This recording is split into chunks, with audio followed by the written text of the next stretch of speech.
Bladesmiths, welcome to the forge. Gentlemen, on your anvils is a cloth. I'd like you to go ahead and lift up that cloth. That is a 6-inch rod of W1 steel from which you will forge your blades. And in this first round of competition, there will be no signature blades in your signature style. Nope. Today, we're having you forge a very specific weapon from history, and that weapon is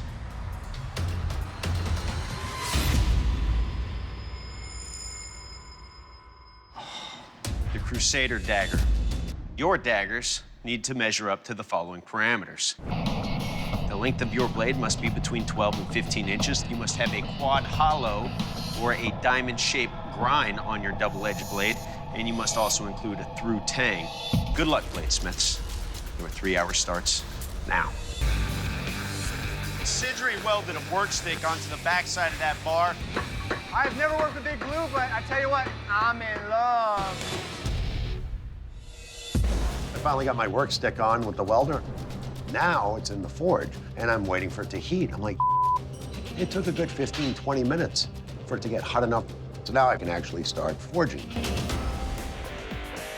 In addition to the size parameters, I need to add the diamond grind. And what I want to do is use a fullering tool. Looks like Michael's making some kind of tool back there. You know what? He's making a fullering tool. Once he's got his billet drawn out, he'll use that to hammer the quad hollows into his blade. Bladesmiths, 1 hour has elapsed. Tommy's heading over to the press on the left side. He's got a nice long billet. I'm gonna do a little bit of the profiling on the grinder to kind of clean everything up, but I think I've got the general shape that I want. Now that my billet's the length I need, my focus shifts to the tang. You can see that dagger shape starting to be formed there.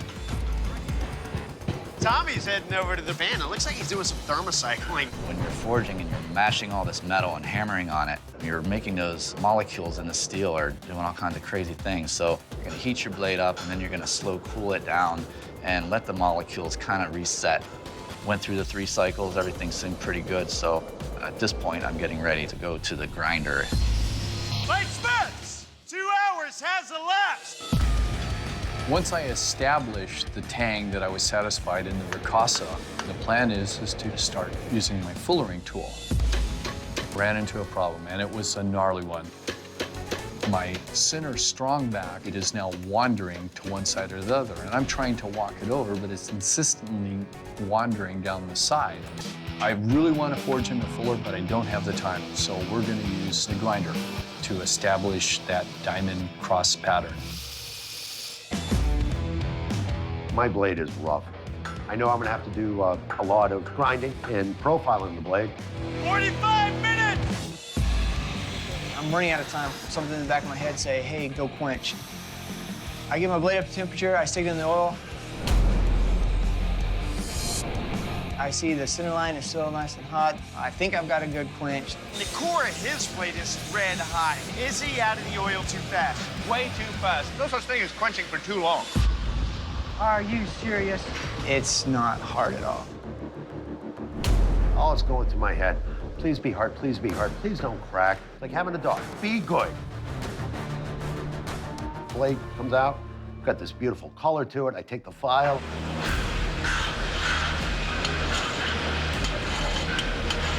Nope, damn it, it's biting. So I have to re-quench it. Get it? No, that thing was yellow. Time's starting to run out. I feel that I'm not gonna make it. I need this quench to work. Do the file test, and it's skating, so I'm feeling really good. There goes Data again. So I file test my blade, and it seems to be hard. I'm like, all right, that's it, done. That guy isn't making a Crusader's dagger. I decide I'm gonna go ahead and quench the blade at this point. Smelled a little beard hair, but not too much. I think that's gonna have to do. 10 minutes! Arm cramp. Oh, what is that? And Michael dropped it. I said some bad French words. Have to grab a magnet, fish it out. Well, there you go. Oh, look, you got his fullering tool there. It's an oil diving magnet. The paid off. 5, 4, 3, 2, 1. Bladesmiths, shut down your machines. Drop your tools. This first round of competition is over. Bladesmiths, the first round of competition is over, and it's time for the judges to take a closer look at your work. Tommy, you're up first. Please present your blade to the judges. You've got really nice straight lines on this blade, but this is a big blade, man. There's a lot here. Tommy, you're in the Army, right? As an infantryman, how important is the weight of everything that you carry to your operations? Very important. All right, man. Act as if. Roger that. Michael, you're up next. Please present your blade to the judges.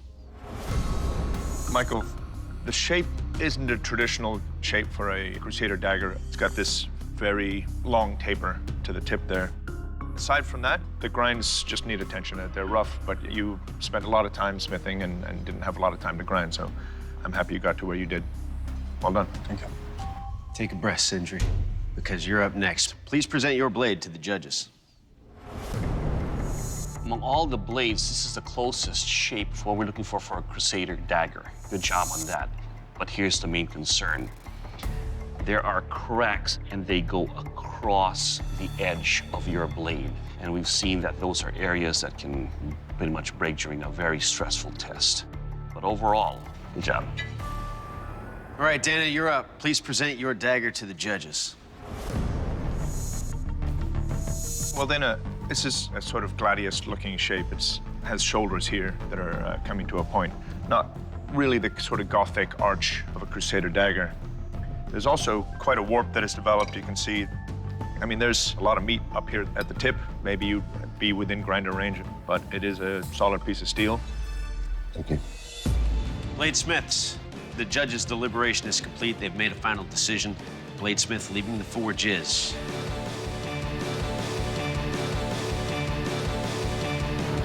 Sindri, your blade didn't make the cut. Ben Abbott's gonna tell you why. Well, Sindri, with W1 steel repeatedly quenching from such elevated temperatures, you increase the risk of growing grain and cracking. That certainly happened in your blade, and that's why we're sending you home. Sindri, please surrender your blade. I'm disappointed because I felt like I could do better.